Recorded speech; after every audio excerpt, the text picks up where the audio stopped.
ஆன்மீக நண்பர்கள் அனைவருக்கும் என்னுடைய அன்பான வணக்கம். புத்தாண்டு ராசி பலன் 2025. 2025ஆம் ஆண்டு விரைவில் தொடங்கவுள்ள நிலையில் இந்த புத்தாண்டில் ஒவ்வொரு ராசியை சேர்ந்தவர்களும் எந்த விஷயத்தில் கவனமாக இருக்க வேண்டும், யாருக்கெல்லாம் அனுகூலமும் நன்மைகளும் அதிகரிக்கும் என்பதை தெரிந்து கொள்வதோடு பிரச்சனைகளை நுண்ணறிவுடன் சரியான பரிகார வழிகாட்டுதல்களுடன் கடப்பது என்பதை தெரிந்து கொள்வோம். 2025 புத்தாண்டில் ஒவ்வொரு ராசி சேர்ந்தவர்களும் எந்தெந்த விஷயங்களில் எப்படி இருக்க வேண்டும், அதனை எப்படி கையாள வேண்டும் என பல்வேறு விதமான பலன்கள் குறித்து 12 ராசிகளுக்கும் இங்கு கொடுக்கப்பட்டுள்ளது. அது குறித்து இங்கு காண்போம். புத்தாண்டு என்றாலே சிறப்புதான். தற்போது 2025ஆம் ஆண்டு இனிதே தொடங்குகிறது. ஒவ்வொரு புத்தாண்டும் நல்ல முறையில் இருக்க வேண்டும் என அனைவரும் சிந்திப்பது சகஜம்தான். ஆனால் கிரகங்களின் மாற்றங்களை பொறுத்து அளவில் பல்வேறு விதமான சுப மற்றும் அசுப பலன்கள் அனைவருக்கும் உண்டாகும். 2025ஆம் ஆண்டில் ஜனவரி 4ஆம் தேதி புதன் பகவான் தனுசு ராசிக்கு பெயர்ச்சி. அதன் மூலம் தொடங்கி டிசம்பர் 29இல் மீண்டும் தனுசுவில் புதன் நுழைவதோடு முடிவடைகிறது. இந்த ஆண்டில் முக்கிய கிரகங்களான குரு பெயர்ச்சி, சனி பெயர்ச்சி, ராகு கேது பெயர்ச்சிகள் அடுத்தடுத்து நடக்க உள்ளன.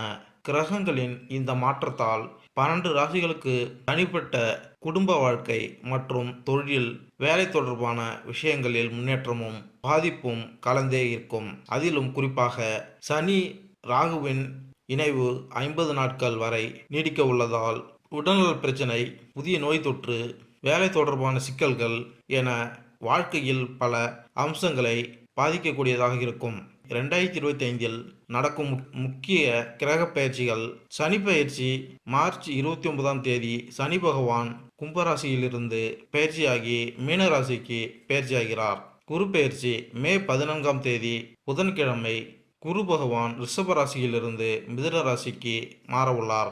ராகு கேது பயிற்சி மே 18ஆம் தேதி ராகு கும்பராசிக்கும் கேது சிம்ம ராசிக்கும் பயிற்சியாக உள்ளார். அது மட்டுமல்லாமல் மார்ச் 29ஆம் தேதி முதல் மே 18ஆம் தேதி வரை 50 நாட்கள் சனி மற்றும் ராகு இணைந்து மீனராசியில் சஞ்சாரம் செய்ய உள்ளார். இப்படி நவகிரகங்களின் பயிற்சி உள்ளிட்ட காரணங்களால் 12 ராசிகளுக்கு கிடைக்கக்கூடிய பலன்கள் இந்த புத்தாண்டில் பல பெரிய கிரகங்கள் தங்களது இடத்தை மாற்றுகின்ற காரணத்தினால் அனைத்து ராசிகளும் சிறப்பான சூழ்நிலைகளை பெறப்போகின்றனர். அவ்வப்போது பல்வேறு விதமான சிக்கல்கள் ஏற்பட்டாலும் யோகங்கள் கிடைக்கக்கூடும். ஒரு சில ராசிகளுக்கு மோசமான சூழ்நிலை இருந்தாலும் அதன் நிலை மாறுபடுகின்ற காரணத்தினால் பலன்கள் சிறப்பாக இருக்கும். அந்த வகையில் இந்த 2025 புத்தாண்டில் ஒவ்வொரு ராசியை சேர்ந்தவர்களும் எந்த விஷயங்களில் எப்படி இருக்க வேண்டும், அதனை எப்படி கையாள வேண்டும் என பல்வேறு விதமான பலன்கள் குறித்து 12 ராசிகளுக்கும் இங்கு கொடுக்கப்பட்டுள்ளன.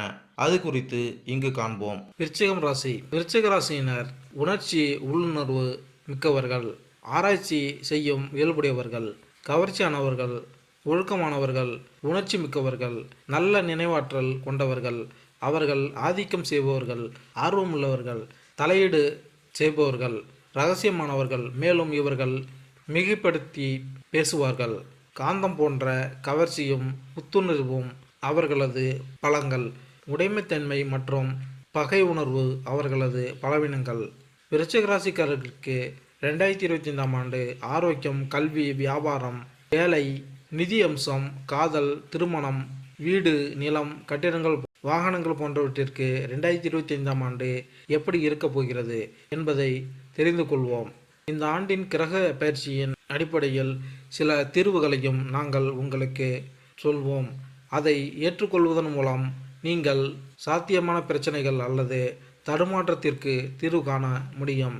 எனவே 2025ஆம் ஆண்டு விருச்சிக ராசிக்காரர்களுக்கு என்ன சொல்கிறது என்பதை தெரிந்து கொள்வோம்.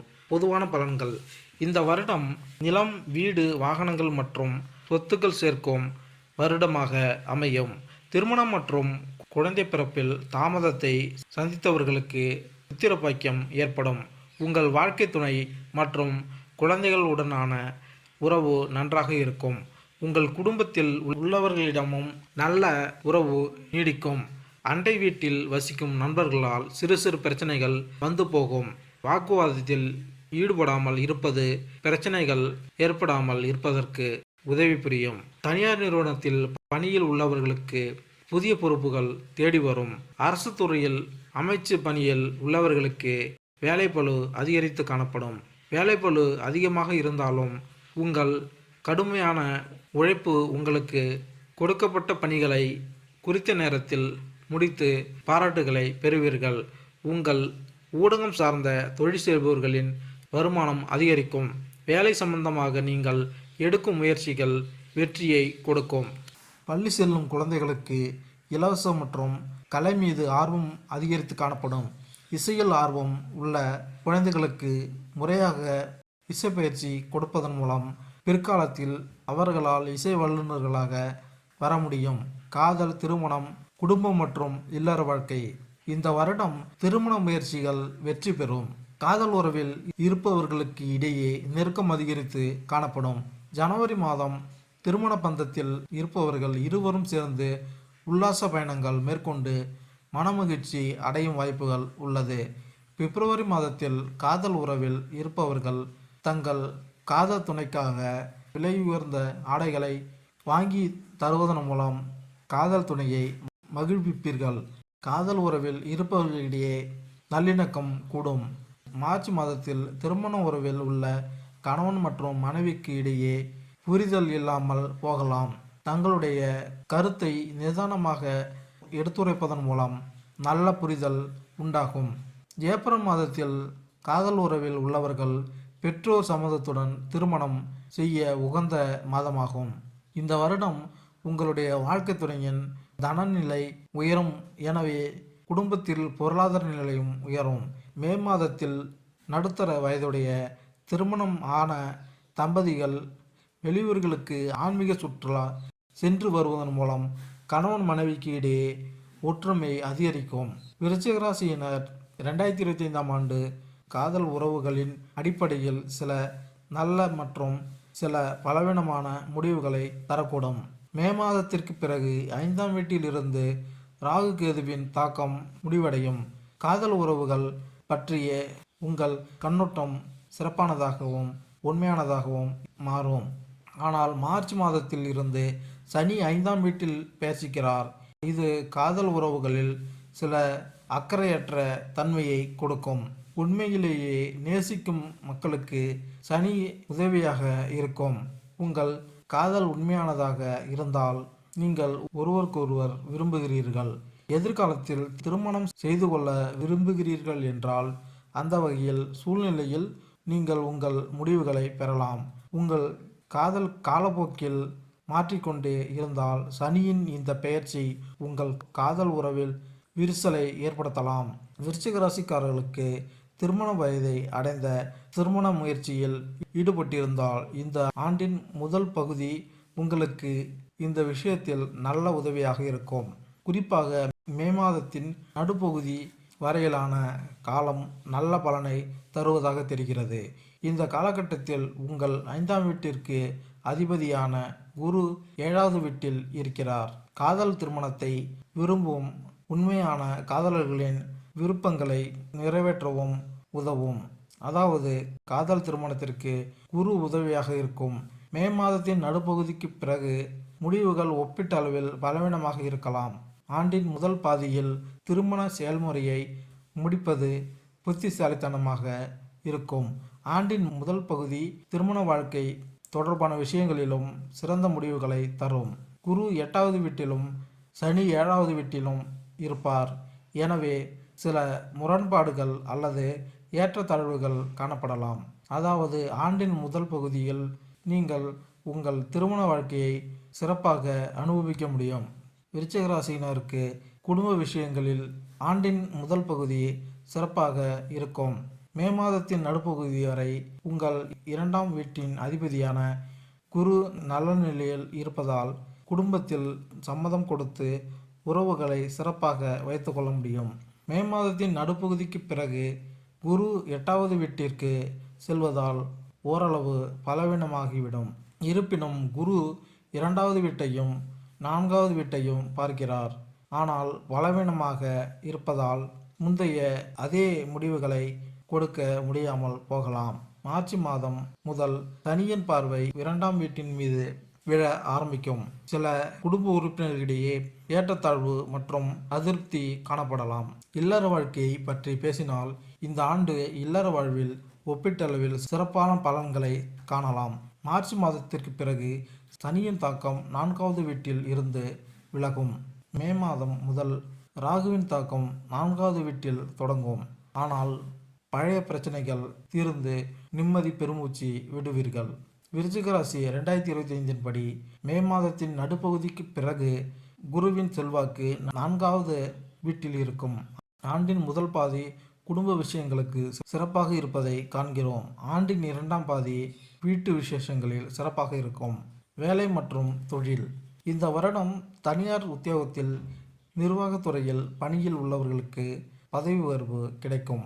அரசாங்க உத்தியோகத்தில் காவல்துறையில் பணியில் உள்ளவர்களுக்கு உத்தியோக உயர்வுடன் சம்பள உயர்வு கிடைக்கும். ஏற்றுமதி செய்யும் தொழில் மேலாண்மை சார்ந்த வேலையில் இருப்பவர்களுக்கு கூடுதலாக பொறுப்புகள் கொடுக்கப்படும். அதனால் வேலைப்பளு அதிகரித்து காணப்படும். தகவல் தொழில்நுட்ப துறையில் மேலதிகாரிகளாக பணியில் உள்ளவர்களுக்கு வெளிநாடுகளுக்கு சென்று பணிபுரியும் வாய்ப்புகள் கிடைக்கும். போக்குவரத்து சம்பந்தப்பட்ட அரசு பணியில் உள்ளவர்கள் பணியிடத்தில் திறமையாக பணிபுரிந்து நல்ல பெயர் வாங்குவீர்கள். கணினி பயன்பாட்டு துறையில் பணியில் உள்ளவர்களுக்கு அதிக பணிச்சுமை இருந்த போதிலும் நிதானமான பொறுப்புடன் வேலை செய்து உங்களுக்கு ஒதுக்கப்பட்ட பணிகளை குறித்த நேரத்தில் செய்து முடிப்பீர்கள். நோட்டு மற்றும் புத்தகங்கள் தயாரிக்கும் தனியார் துறையில் உத்தியோகத்தில் உள்ளவர்களுக்கு பணி சற்று கூடுதலாக இருக்கும் என்றாலும் சக பணியாளர்களின் ஒத்துழைப்போடு உங்களுக்கு அளித்த பணிகளை குறித்த நேரத்தில் முடிப்பீர்கள். ஜனவரி மாதத்தில் பல சரக்கு வியாபாரத்தில் ஈடுபட்டு இருப்பவர்கள் தங்கள் வியாபாரத்தில் அதிக தன லாபத்தை பெறுவார்கள். அச்சு ஊடக தொழில் செய்பவர்கள் அதிக வாடிக்கையாளர்களையும் சிறந்த தொழில் வாய்ப்புகளையும் பெறுவார்கள். தொலைத்தொடர்பு ஊடகத்தில் பணியில் உள்ளவர்களுக்கு தொழிலை மேன்மை உண்டாக்கும். 2025ஆம் ஆண்டு வியாபாரத்தில் கலவையான பலன்களை தரலாம். ஆண்டின் தொடக்கத்திலிருந்து மே மாதத்தின் நடுப்பகுதி வரை குரு 7வது வீட்டில் பெயர்ச்சிப்பது வியாபாரத்தில் நல்ல பலன்களை தரும். இந்த காலம் புதிய வணிகம் அல்லது வணிகம் தொடர்பான புதிய சோதனைகளுக்கு நல்லதாக கருதப்படும். மே மாதத்தின் நடுப்பகுதிக்கு பிறகு குரு 8வது வீட்டில் பெயர்ச்சிக்கிறார். ராகு 4வது வீட்டில் பெயர்ச்சிக்கிறார். கேது 10ஆம் வீட்டில் பெயர்ச்சிக்கிறார். விருச்சிக ராசி அன்பர்கள் புதிய வணிக முடிவுகளுக்கு நல்லதாக கருதப்படாது. உங்கள் பகுதியில் உள்ள மூத்தவர்களுடன் கலந்து ஆலோசிக்க வேண்டிய அவசியம் ஏற்படும். உங்கள் துறையில் மூத்த நபர் ஒருவர் உங்களுடன் தொடர்பில் இருந்தால் அவருடன் முழு மரியாதையுடன் இணைந்திருங்கள். எதிர்ப்பு தெரிவிப்பதையோ அல்லது கலகம் செய்வதையோ விடுத்து அவரை மகிழ்விக்க வேண்டிய தேவை ஏற்படும். அவரை தொடர்ந்து மதிக்க வேண்டிய அவசியம் இருக்கும். உங்கள் அனுபவம் மற்றும் மூத்தவர்களின் வழிகாட்டுதலின்படி நீங்கள் தொடர்ந்து பணியாற்ற வேண்டும். விருச்சிக ராசிக்காரர்களுக்கு இந்த ஆண்டு தொழில் பார்வையில் கலவையான பலன்கள் தரும். 6ஆம் வீட்டில் அதிபதியான செவ்வாய் இந்த வருடம் சில சமயங்களில் நல்ல பலன்களையும் மற்ற நேரங்களில் பலவீனமான பலன்களையும் தரலாம். ஆண்டின் தொடக்கத்தில் இருந்து மார்ச் மாதம் வரை சனியின் பார்வை 6ஆம் வீட்டில் இருக்கும். ஆனால் வேலை சம்பந்தமாக சில அதிருப்திகள் மனதில் இருக்கக்கூடும். மார்ச் மாதத்திற்கு பிறகு சனியின் நிலை மாறுதல்கள் நீங்கள் உங்கள் வேலையில் திருப்தியாக இருக்கலாம் அல்லது பெரிய அளவில் நன்றாக உணரலாம். மே மாதத்தின் மத்தியில் குரு லாப வீட்டை பார்த்து நல்ல பலன்களை கொடுக்க பெற முயற்சிப்பார்.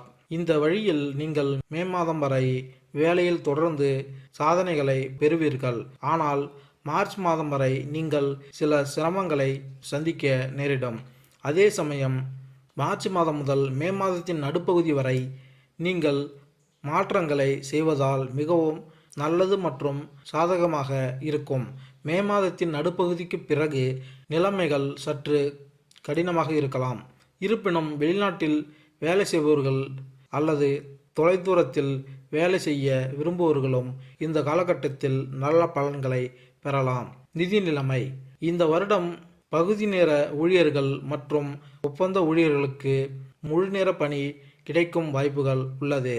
பொதுப்பணித்துறையில் அரசு ஒப்பந்தங்கள் எடுத்து தொழில் செய்பவர்கள் புதிய ஒப்பந்தங்கள் மூலம் அரசு சார்ந்த மூலமாக அதிக அரசு ஒப்பந்த பணிகளை செய்து அதிக தன லாபத்தை ஈட்டும் வாய்ப்புகள் உள்ளது.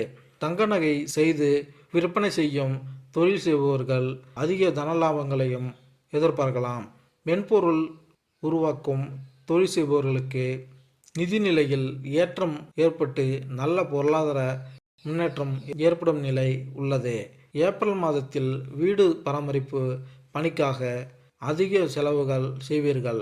மே மாதத்தில் உங்கள் பொருளாதாரத்தில் நல்ல முன்னேற்றம் ஏற்படுவதன் மூலம் சமூகத்தில் உங்கள் அந்தஸ்தும் உயரும். நீங்கள் அடுத்தவருக்கு கொடுத்த கடன் திரும்ப கிடைப்பதில் சிறிது தாமதம் ஏற்பட்டாலும் ஜூன் மாதத்திற்கு பிறகு கிடைக்கப்பெறும். ஜூலை மாதம் வங்கியிலிருந்து கடன் உதவி பெற்று வாகனம் வாங்குவீர்கள். ஆகஸ்ட் மாதம் பங்கு வர்த்தகத்தில் முதலீடு செய்வது அதிக லாபத்தை கொடுக்கும். செப்டம்பர் மாதம் பரஸ்பர சகாய நிதியில் முதலீடு செய்வது பிற்காலத்தில் நல்ல லாபத்தை ஏற்படுத்தி கொடுக்கும். அக்டோபர் மாதம் தொழில் சார்ந்த அதிக பணிகளை மேற்கொள்வதனால் அதிக செலவுகளை சந்திக்க வேண்டியது வரலாம். உங்கள் லாப வீட்டிற்கு அதிபதியான புதனின் பெயர்ச்சி பார்த்தால் ஆண்டின் பெரும்பகுதி புதிய நல்ல பலனை தர முயற்சி செய்கிறார். மே மாதத்தின் நடுப்பகுதி வரை உங்கள் பண வீட்டின் அதிபதியான குரு லாப வீடாக இருப்பதால் நீங்கள் நல்ல வருமானம் ஈட்டுவது மட்டுமல்லாமல் வருமானத்தில் பெரும்பகுதியை சேமிக்க முடியும். ஆனால் மே மாதத்தின் நடுப்பகுதிக்கு பிறகு வருமானத்தில் சிறிது மந்தநிலை காணப்படும். மே மாதத்தின் நடுப்பகுதிக்கு பிறகு செல்வ வீட்டிற்கு அதிபதியான குரு செல்வ வீட்டை பார்ப்பார். அத்தகைய சூழ்நிலையில் குரு சேமிப்பு அல்லது சேமித்த பணத்தின் அடிப்படையில் சாதகமான முடிவுகளை தருவார். ஆனால் வருமானத்தில் அடிப்படையில் உதவ முடியாது. ஆண்டின் தொடக்கத்தில் இருந்து மே மாதத்தின் நடுப்பகுதி வரையிலான நேரம் வருமானத்தின் பார்வையில் மிகவும் நல்லது.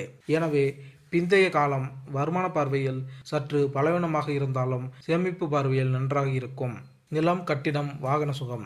விருச்சிக ராசிக்காரர்களுக்கு நீண்ட நாட்களாக நிலம், கட்டிடம் வாங்க விற்க முயற்சி செய்தும் வேலையில் முன்னேற்றம் ஏற்படவில்லை என்றால் இந்த ஆண்டு உங்களுக்கு சாதகமாக இருக்கும் என்று இருக்கக்கூடும். மார்ச் மாதத்திற்கு பிறகு 4ஆம் வீட்டில் இருந்து சனியின் தாக்கம் நீங்கும். நிலம் மற்றும் கட்டிடம் தொடர்பான விஷயங்களை விரிவுபடுத்துவதற்கு இது வேலை செய்யும். இருப்பினும் மே மாதம் முதல் ராகுவின் செல்வாக்கு 4ஆம் வீட்டில் இருப்பதால் சிறிது இடையூறுகள் ஏற்படலாம். நிலம், கட்டிடங்கள், வாகனங்கள் போன்ற விஷயங்களில் கடந்த ஆண்டுகளை விட இந்த ஆண்டு சிறப்பான பலனை தரும். வாகனம் தொடர்பான விஷயங்களை பற்றி நாம் பேசினால் இந்த விஷயத்தில் நீங்கள் நல்ல இணக்கத்தன்மை அல்லது ஒப்பீட்டளவில் சிறந்த முடிவுகளை பெறலாம். வாகனம் வாங்கும் பார்வையில் ஏப்ரல் முதல் மே மாதம் நடுப்பகுதி வரையிலான நேரம் சிறப்பாக இருக்கும். இதற்கு முன்னும் பின்னும் சம்பந்தப்பட்ட வாகனத்தை முழுமையாக ஆராய்ந்து பின்னரே மேற்கொண்டு செல்வது பொருத்தமானதாக இருக்கும். இருப்பினும் இந்த ஆண்டு வாகனம் வாங்கும் உங்கள் விருப்பம் நிறைவேறும். மாணவர்கள் மற்றும் கல்வி. இந்த வருடம் பல்கலைக்கழகத்தில் முதுகலை பட்டப்படிப்பு படிக்கும் மாணவர்கள் நல்ல மதிப்பெண் பெற்று தேர்ச்சி பெறுவார்கள். அவர்கள் ஆராய்ச்சி படிப்பிலும் சேருவதற்கு அதிக வாய்ப்புகள் உண்டு. மேல்நிலை கல்வி படிக்கும் மாணவர்கள் படிப்பில் ஏற்றம் காண்பார்கள். இளங்கலை பொருளாதாரம் சார்ந்த கல்வி படிப்பவர்களுக்கு படித்து முடித்தவுடன் அரசு துறைகளில் வேலைவாய்ப்புகள் கிடைக்கும் வாய்ப்புகள் உண்டு. நடுநிலை பள்ளி கல்வி படிக்கும் மாணவர்கள் தங்களது படிப்பில் சில தடைகளை சந்தித்த போதிலும் மார்ச் மாதத்தில் தங்களது முயற்சியில் நன்றாக படித்து படிப்பில் வெற்றி பெறுவார்கள். அறிவியல் துறையில் இளங்கலை படிக்கும் மாணவர்கள் சிறந்த முறையில் தேர்வுகளை எழுதி முழுமையான மதிப்பெண்களை பெற்று தேர்ச்சி பெறுவார்கள். இலக்கியம் சார்ந்த படிப்பில் ஆராய்ச்சி படிப்பு படிக்கும் மாணவர்கள் தங்களது ஆராய்ச்சியில் வெற்றி பெற்று படிப்பிலும் வெற்றி காண்பார்கள். ஆராய்ச்சி கல்வி படித்து முடித்த மாணவர்களுக்கு பேராசிரியர்களாக வெளிநாட்டில் வேலை கிடைக்கும் வாய்ப்புகளும் பிரகாசமாக உள்ளது. விருச்சிக ராசிக்காரர்களுக்கு 2025ஆம் ஆண்டு கல்வி பார்வையிலும் சராசரியான பலன்களை தருவதாக தெரிகிறது.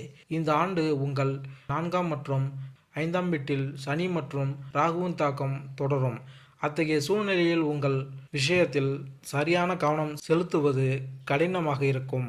தொடர்ந்து முயற்சி செய்பவர்கள் தங்கள் பாடத்தில் கவனம் செலுத்துவது மட்டுமல்லாமல் நல்ல பலன்களையும் பெற முடியும். அதே சமயம் படிப்பில் அதிக அக்கறை இல்லாதவர்கள் அல்லது குறைந்த நேரத்தில் நல்ல முடிவுகளை அடைந்தவர்கள் இந்த ஆண்டு அவர்கள் படிக்கும் நேரத்தை அதிகரிக்க வேண்டும். குருவின் பயிற்சி மே மாதத்தின் நடுப்பகுதிக்கு முன் உங்களுக்கு சிறந்த பலன்களை தர விரும்புகிறார். ஆனால் மே மாதத்தின் நடுப்பகுதிக்கு பிறகு குருவின் பயிற்சி கடின உழைப்பின் அவசியத்தை குறிக்கிறது. ஆராய்ச்சி மாணவர்கள் நல்ல பலன்களை தரும். மற்ற மாணவர்கள் கடினமாக உழைக்க வேண்டியிருக்கும். கல்வியில் இந்த ஆண்டு சற்று பலவீனமாக உள்ளது. ஆரோக்கியம் இந்த வருடம் உங்கள் ஆரோக்கியம் நன்றாக இருக்கும். இளம் வயது அன்பர்கள் தேக பயிற்சியை செய்து நல்ல உடல் ஆரோக்கியத்தையும் தியான பயிற்சி செய்து நல்ல மனநலனையும் பெறலாம். ஜனவரி மற்றும் பிப்ரவரி மாதங்களில் கபம் சம்பந்தப்பட்ட சளி மற்றும் இருமல் போன்ற உடல் உபாதைகள் வருவதற்கு வாய்ப்புகள் உள்ளது. உடல் உபாதைகள் வரும்போது போதுமான அளவு தண்ணீர் அருந்துவது கபம் சம்பந்தப்பட்ட உடல் உபாதைகளிலிருந்து உங்களை பாதுகாக்கும். மார்ச் மாதம் வயது முதிர்ந்தவர்களுக்கு தூக்கமின்மை பிரச்சனைகள் வருவதற்கு வாய்ப்புகள் உண்டு. மூச்சு பயிற்சி செய்வதன் மூலம் தூக்கமின்மை பிரச்சனைகள் தீரும். ஏப்ரல் மாதத்தில் உங்களுக்கு வயிறு சம்பந்தப்பட்ட அஜீரண கோளாறு, எதிர்கழிப்பு போன்ற உடல் உபாதைகள் வரலாம். சிறந்த மருத்துவ நிபுணர்களிடம் மருத்துவ சிகிச்சை மேற்கொள்வதன் மூலம் வயிறு சம்பந்தப்பட்ட நோய்களிலிருந்து விடுபடலாம். மே மாதத்தில் வயதான ஆண்களுக்கு நரம்பு தளர்ச்சி போன்ற நோய்கள் வரும் வாய்ப்புகள் உள்ளது. நரம்பியல் மருத்துவர்களிடம் காண்பித்து சிகிச்சை எடுத்துக்கொள்ளும் போது நரம்பு சம்பந்தப்பட்ட நோய்கள் குணமாகும். ஆரோக்கிய கண்ணோட்டத்தில் கலவையான பலன்கள் இருக்கலாம். ஆண்டின் ஆரம்ப மாதங்கள் குறிப்பாக மார்ச் மாதம் வரை 4வது வீட்டில் சனி பயிற்சிப்பது ஆரோக்கியத்தின் பார்வையில் நல்லதல்ல. குறிப்பாக மார்பு சம்பந்தமான பிரச்சனைகள், முழங்கால் சம்பந்தமான பிரச்சனைகள், இடுப்பு சம்பந்தமான பிரச்சனைகள் அல்லது மூளை அல்லது தலைவலி போன்ற பிரச்சனைகள் இருப்பவர்கள் இந்த காலகட்டத்தில் ஜனவரி மாதம் முதல் மார்ச் மாதம் வரை அங்கு தங்கள் ஆரோக்கியத்தை முழுமையாக கவனித்து கொள்ள வேண்டும். மார்ச் மாதத்திற்கு பின் வரும் காலம் பழைய நோய்களை நீக்கி ஆரோக்கியமாக வைத்திருக்க உதவும். ஆனால் மே மாதம் முதல் ராகு 4வது வீட்டில் பயிற்சிப்பதால் மார்பு சம்பந்தமான பிரச்சனைகள் ஏற்படலாம். மார்ச் மாதத்திற்கு பிறகு சனியின் பயிற்சி வயிறு சம்பந்தமான பிரச்சனைகளை உண்டாக்கும். இதன் மூலம் சில பழைய பிரச்சனைகளுக்கு தீர்வு காணப்படலாம். தீர்வு காணப்பட்டால் புதிய பிரச்சனைகள் உருவாகும் வாய்ப்புகள் உள்ளது. ஆரோக்கியத்தின் பார்வையில் விருச்சிக ராசி அன்பர்கள் கலவையான பலன்களை பெறலாம். இந்த ஆண்டு நம் உடல் ஆரோக்கியத்தை மிகவும் கவனமாக இருக்க வேண்டும். குறிப்பாக வயிறு, தலைவலி, முதுகுவலி மற்றும் மார்பு போன்ற பிரச்சனைகள் உள்ளவர்கள் குறிப்பாக எச்சரிக்கையாக இருக்க வேண்டும். பரிகாரங்கள்: ஒவ்வொரு சனிக்கிழமையும் 4 தென்னை தேங்காய்களை சுத்தமான பாயும் நீரில் மூழ்க வைக்கவும். நண்பர்களிடையே உப்பு பொருட்களை விநியோகிக்கவும். உடலில் வெள்ளியை அணியுங்கள். செவ்வாய்க்கிழமைகளில் வீட்டு பூஜை அறையில் உங்கள் முருகன் படத்திற்கு தீப தூப ஆராதனைகள் செய்து வழிபட்டு வருவதன் மூலம் தனநிலையில் ஏற்றம் உண்டாகும். செவ்வாய்க்கிழமைகளில் சிவப்பு நிற ஆடைகளை அணிந்து வருவது வெற்றியை கொடுக்கும். திருமண வயதை உடைய பெண்களின் திருமணத்திற்காக தன உதவி செய்வது உங்கள் வீட்டில் ஐஸ்வர்யங்களை பெருக்கும். உங்கள் அனைத்து முயற்சிகளிலும் வெற்றி கிடைக்க செவ்வாய்க்கிழமை தோறும் விநாயகர் கோவிலில் உள்ள விநாயகருக்கு பசு நெய் தீபம் ஏற்றி வழிபாடு செய்யவும். உங்கள் அனைத்து எண்ணங்களும் ஈடேற முருகன் பூஜை மேற்கொண்டால் நன்மை உண்டாகும். மேலும் இந்த வீடியோ உங்களுக்கு பிடித்திருந்தால் லைக் பண்ணுங்கள், கமெண்ட் பண்ணுங்கள், மறக்காமல் சப்ஸ்கிரைப் பண்ணுங்கள். நன்றி, வணக்கம்.